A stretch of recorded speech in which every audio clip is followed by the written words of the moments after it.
ओम शांति।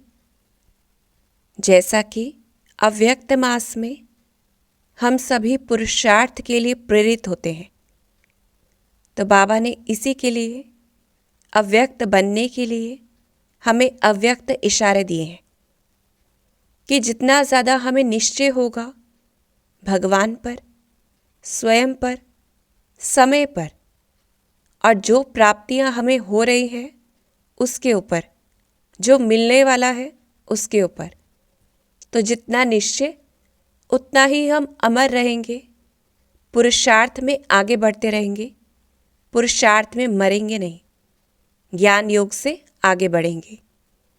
तो ये अव्यक्त इशारे 23 अप्रैल 1993 के हैं। और सबसे पहले बाबा ने याद किया उन सभी आदि रत्नों को जो पांडवों के किले हैं, जिन्होंने फाउंडेशन को मजबूत किया, आदि ईंटें हैं। ऐसी आत्माएं जिनके याद और स्नेह के बंधन में बाबा आया, तो वो आदि रत्न भी हैं और हम सभी बच्चे भी हैं। हमें क्या करना है? बाबा ने कहा भिन्न भिन्न समस्याओं के जो पेपर आते हैं उसमें निश्चय बुद्धि रहना है। निश्चय बुद्धि होंगे तो विजयी होंगे। स्नेही, सहयोगी, अटल अचल रहना है तो सदा विजय भी है, इस दुनिया में भी तो अगले जीवन में भी। तो इस इक्वेशन को याद रखना है, जितना निश्चय, जितना अटल अचल, उतना विजय। फिर बाबा ने हमें उड़ने के लिए कुछ चीज़ें बताई हैं कि सदा हम उड़ते रहेंगे। कैसे?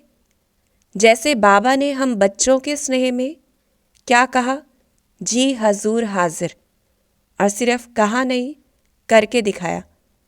ऐसे ही क्या करना है, सदा बाप दादा को भी और जो निमित्त आत्माएं हैं उनको भी श्रीमत या जो डायरेक्शन मिलती है उसमें सदा जी हाजिर करना है। तो क्या होगा? उड़ते रहेंगे। तो अगर हमें चाहिए कि सदा हम उड़ते रहें तो उसके लिए जी हजूर हाजिर। और कैसे उड़ते रहेंगे? याद रखना है हम कौन है? मधुबन निवासी हैं। कोई कहीं भी है, सभी मधुबन निवासी हैं, क्योंकि सेवा अर्थ कहीं कहीं है। तो क्या याद रहे? मधु अर्थात मधुरता। तो सारा जीवन सदा अथक रहना है, सदा मधुर रहना है। ये वरदान बाबा ने दिए हैं, तो सदा हम उड़ते रहेंगे। तो इसलिए अब फाउंडेशन पावरफुल है। जो आदि रत्न है उन्होंने फाउंडेशन को पावरफुल किया, तो टाल टालियाँ भी शक्तिशाली हो जाती हैं। इसलिए हम बच्चों को क्या होता है? प्रत्यक्ष फल मिलता है, उसके हम अधिकारी बन जाते हैं कि कर्म करने से पहले ही फल तैयार है। कैसे तैयार है? बाबा ने कहा संगम युग की विशेषता है कि प्रत्यक्ष फल भी मिलता है और एक का पदम गुणा भी मिलता है, और ये इसी जन्म में होता है। ऐसे हम ताज़ा फ्रूट भी खाते हैं क्योंकि उसी समय मिल जाता है, और हम शक्तिशाली पावरफुल बन जाते हैं, जिस आधार पर ही सर्वशक्तिमान बाप के द्वारा भी हमें शक्तियाँ मिलती हैं और कमज़ोरी स्वतः खत्म हो जाती है। तो जैसे हम याद रखेंगे हमारे आदि रत्न, हमारे पूर्वज जो इतने पावरफुल रहे, तो हम सभी बच्चे भी पावरफुल हैं। बस करना क्या है? प्रत्यक्ष फल खाते रहना है। जैसे बाबा ने कहा, तो क्या होगा? कमज़ोर से शक्तिशाली बन जाएंगे। अब किस प्रकार से हम कमज़ोर ना बने? तो प्रत्यक्ष फल कैसा है? एक का पदम गुणा भी मिलता है। बाबा ने कहा कैसे होता है कि 1 सेकंड हिम्मत रखते हैं तो मदद कितनी मिलती है। किसी एक भी आत्मा की हम सेवा करते हैं तो कितनी खुशी होती है, तो कितना मिल जाता है 1 सेकंड में। बाबा ने कहा हमें सर्व शक्तियाँ उसने दे दी हैं। तो याद रहे कि एक का पदम गुणा भी मिलता है, प्रत्यक्ष फल भी मिलता है। हमें क्या करना है? कर्म रूपी बीज बोना है कि कुछ ना कुछ करना है, क्योंकि ज्ञान मार्ग में हम ईश्वरीय सेवा अर्थ, ईश्वरीय डायरेक्शंस अर्थ कुछ भी करते हैं, 1 सेकंड भी कुछ भी करते हैं, तो उसका प्रत्यक्ष फल और पदम गुणा फल ज़रूर मिलता है। बस क्या होना चाहिए? अलबेलापन नहीं होना चाहिए। बाबा ने कहा क्योंकि अलबेलापन क्या है? जो हमें कमज़ोर कर देता है, और इसलिए अलर्ट रहना है, क्योंकि जितना अलर्ट रहेंगे अलबेलापन नहीं आएगा। अब अलबेलेपन पर जीत कैसे पाएं? क्योंकि पुरुषार्थ में मुख्य विघ्न ही क्या बनता है? अलबेलापन बनता है। तो सबसे पहले बाबा ने कहा, संगम युग में हमें तो बाप मिला है, और बाप मिला तो सब कुछ मिला, कि स्वयं भगवान मिल गया है। तो क्या चाहिए? स्मृति चाहिए, क्योंकि हर चीज़ की स्मृति से ही स्थिति है। तो ऐसे बाबा कह रहे हैं, मिला कौन है ये याद रहे, जिससे बहुत प्राप्तियाँ होती हैं। और जब प्राप्तियाँ बहुत ज़्यादा होती हैं तो कोई सो नहीं सकता, अलबेलापन आ नहीं सकता, अलर्ट रहेंगे, होशियार खबरदार रहेंगे। तो क्या करना है? बार बार खुद को पक्का कि हम ओके हैं। जब भी मन में हो कि परिस्थिति ऐसी है, शरीर ठीक नहीं चल रहा है, ऐसा ऐसा है, खुद से हम कहते हैं पता नहीं मैं ठीक हूँ कि नहीं, तो क्या कहना है खुद को कि आई एम ओके। तो पहला सॉल्यूशन, कुछ भी हो मैं हमेशा ठीक हूँ। अपना यह टाइटल याद रखना है कि हम ओके हैं, और ओके हैं तो ओके रहने वाले भी हैं, और दूसरों को भी अपने चेहरे से, वाणी से, वृत्ति से ओके बनाने वाले हैं, कि सदा उमंग रहे कि मैं कौन हूँ, ओके, और दूसरों को भी ओके बनाने वाले। फिर दूसरा बाबा ने कहा, अलबेलापन कैसे खत्म होगा? क्योंकि जब खुशी होती है तो अलबेलापन आ नहीं सकता है। इसलिए बाबा ने कहा कि खुशी तो ब्राह्मण जीवन की खुराक है, और हम सभी बच्चे तीव्र पुरुषार्थी, उड़ती कला वाले हैं। ये बाबा ने वरदान दिया है। तो याद रखना है, ऐसे सबसे ज़्यादा खुश कौन रहता है? क्या कहेंगे? नशे से कहना है मैं। तो बार बार खुद को पक्का कराना है, आई एम ओके। और सबसे ज़्यादा खुश कौन है? आई एम हैप्पी, कि सबसे ज़्यादा खुश हम हैं, या ये कहें हम भी नहीं, मैं हूँ। फिर बाबा ने कहा, तीसरी चीज़ क्या पक्की करनी है? कि बाबा ने हमारी जिम्मेवारी ले ली। हम कहें सदा खुश कैसे रहे, कितनी जिम्मेवारियां हैं हमारे पास। तो बाबा ने कहा, जिम्मेवारी का फिक्र फिर क्यों है, कि जब स्वयं भगवान कह रहा है कि मुझे अपनी जिम्मेवारी दे दो। और हमारी जिम्मेवारी एक ज़रूर है, वो कौन सी है? बाबा के साथ साथ चलते रहने की। और जब स्वयं भगवान के साथ हैं हम, ये कहें बच्चा अपने माँ बाप के साथ है, तो क्या उसे डर रहता है? तो क्या फिक्र है जब स्वयं भगवान साथी है? तो अपनी एक जिम्मेवारी याद रखनी है, बाबा के साथ चलने की। और बाबा ने ये भी कहा, चेक करना है, क्या अभी भी लगता है कि हाँ मेरे को ये भी काम करना है, ये भी है, यानी जिम्मेवारी का बोझ तो नहीं है, वो चेकिंग करनी है अपने ऊपर। फिर जैसे बाबा ने कहा, और क्या रहना है? सदा कंबाइंड होकर रहना है, कि बाप के साथ कंबाइंड होकर रहना है। जैसे प्यार का सबूत भी क्या कहा जाता है? कि कंबाइंड होना। कभी भी कोई भी अलग कर नहीं सकता, ये सदैव स्मृति रहे, कि पक्का रहे। तो बार बार क्या स्मृति रखनी है? मैं बाबा के साथ कंबाइंड हूँ, कि कंबाइंड होना है। और क्या पक्का है? कि अनेक बार हम ही हैं जो कंबाइंड रहे हैं, अभी भी है, और आगे भी रहेंगे। तो सारा खेल क्या है? स्मृतियों का है। स्मृति से ही स्थिति है कि हम ओके हैं, हम ही सदा खुश रहने वाले हैं, हम बाबा के साथ हैं और कंबाइंड हैं। तो ऐसे बाबा कह रहे हैं, एक सेकंड में कहाँ से कहाँ पहुँच सकता है, क्योंकि हमारा साथी कैसा है और हम भी कैसे हैं जो एक सेकंड में कंबाइंड हो सकते हैं, क्योंकि शरीर की बात नहीं है।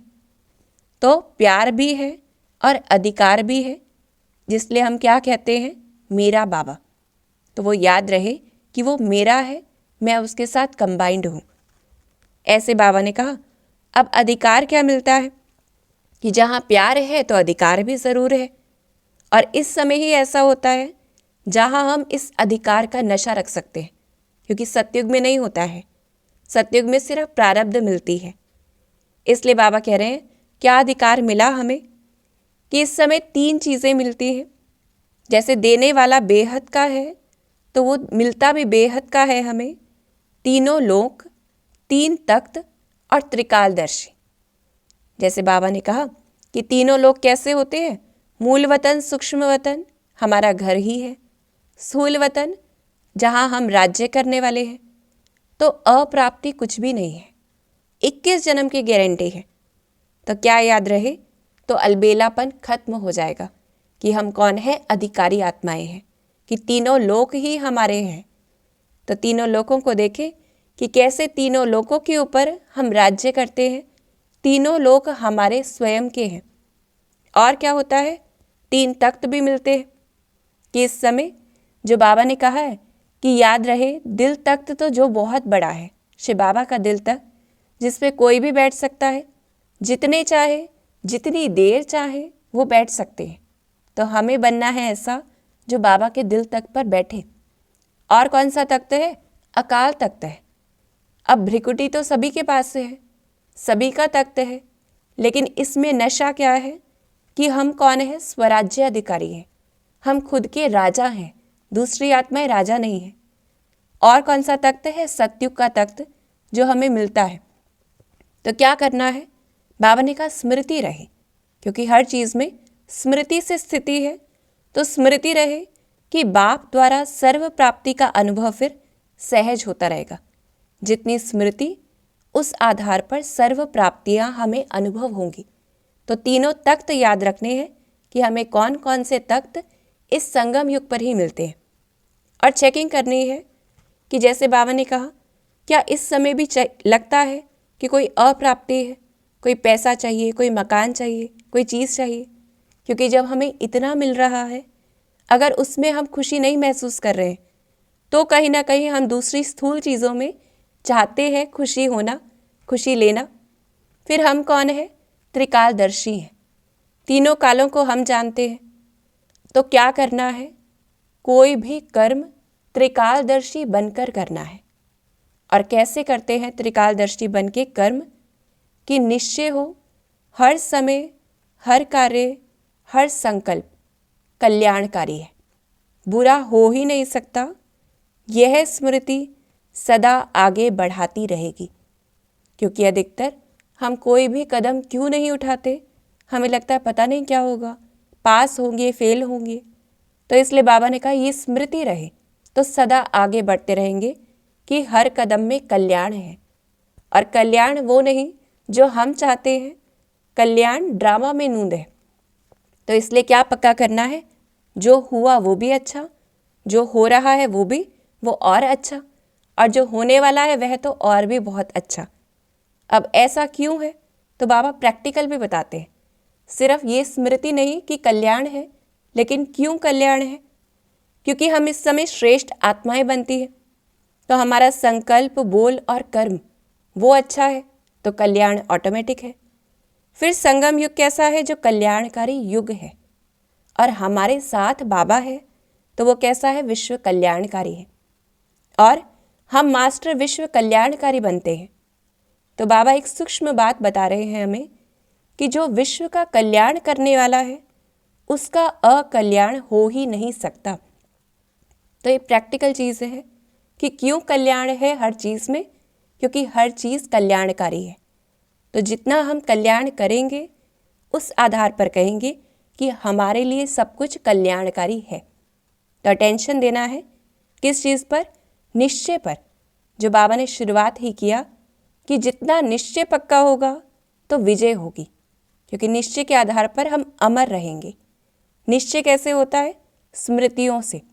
जो बाबा ने कहा निश्चय तो हुई पड़ी है, हम ही कौन है, कल्प कल्प के विजयी हैं और सदा रहेंगे। कल्प पहले भी पूछते हैं बाबा आप थे या और कोई थे, तो क्या पक्का करना है, कल्प कल्प हम ही थे, इस समय हम हैं और आगे भी हम ही होंगे। तो जितना निश्चय, उस आधार पर विजय। और उतना ही बाबा भी याद करते हैं ऐसे बच्चे को जो निश्चय बुद्धि रहते हैं। तो ऐसे निश्चय बुद्धि होकर रहना है। तो अंत में हम कहेंगे क्या होमवर्क करना है हमें, कि जी हजूर हाजिर। सबसे पहले तो बाबा को जी हजूर हाजिर, और जो निमित्त हैं उनको। हम मधुबन निवासी हैं, तो क्या रहना है, अथक और मधुर। फिर ताज़ा फ्रूट से शक्तिशाली बनना है, तो क्या करना है, सदा ओके। सबसे ज़्यादा खुश कौन है, मैं हूँ। बाबा के साथ चलना है, कंबाइंड होकर रहना है, और अधिकार याद रखने हैं कि त्रिकालदर्शी भी हम हैं, हम ही कौन है जो तीनों लोकों के ऊपर राज्य करते हैं? हम ही कौन है जिसके पास 3 तख्त हैं? तो निश्चय पक्का होना चाहिए। इस प्रकार बाबा ने अंत में हमें वरदान दिया है और स्वमान दिया है कि बेफिक्र रहने की बादशाही सब बादशाहियों से श्रेष्ठ है। क्योंकि कोई तख्त पर बैठा हो, चिंता करता हो, तो उसका तो फायदा नहीं। इसलिए बाबा ने कहा, भाग्य विधाता भगवान ने आपके मस्तक पर श्रेष्ठ भाग्य की लकीर खींच दी है। तो जितना हमें वो लकीर याद रहेगी, हम बेफिक्र बादशाह रहेंगे। इसलिए बाबा ने कहा, सदा श्रेष्ठ भाग्य की लकीर को देखते रहो, क्योंकि सारा खेल स्मृतियों का है। तो बार बार देखना है हमारा भाग्य कितना श्रेष्ठ है। तो क्या होगा? फकुर होगा। कैसा फकुर? जो मन से हर वक्त यही गीत आएगा कि वह मेरा श्रेष्ठ ईश्वरीय भाग्य। तो सब फिक्राते, चिंताएं समाप्त हो जाएंगी। तो अटेंशन देना है, बार बार अपने भाग्य को देखना है। हमें मिला कौन है, हमें मिला क्या है, ये याद रखें। फिर बाबा ने स्लोगन दिया है, एकाग्रता की शक्ति के द्वारा रूहों का आह्वान करना है। यही रूहानी सेवा सच्ची सेवा है। तो बार बार प्रैक्टिस करनी है। सर्व आत्माओं को हम आह्वान करें, उनको वाइब्रेशंस से, यही सच्ची सेवा है। तो ऐसे आज हम विशेष होमवर्क करेंगे निश्चय के ऊपर, विशेष होमवर्क करेंगे स्मृतियों के ऊपर। ओम शांति।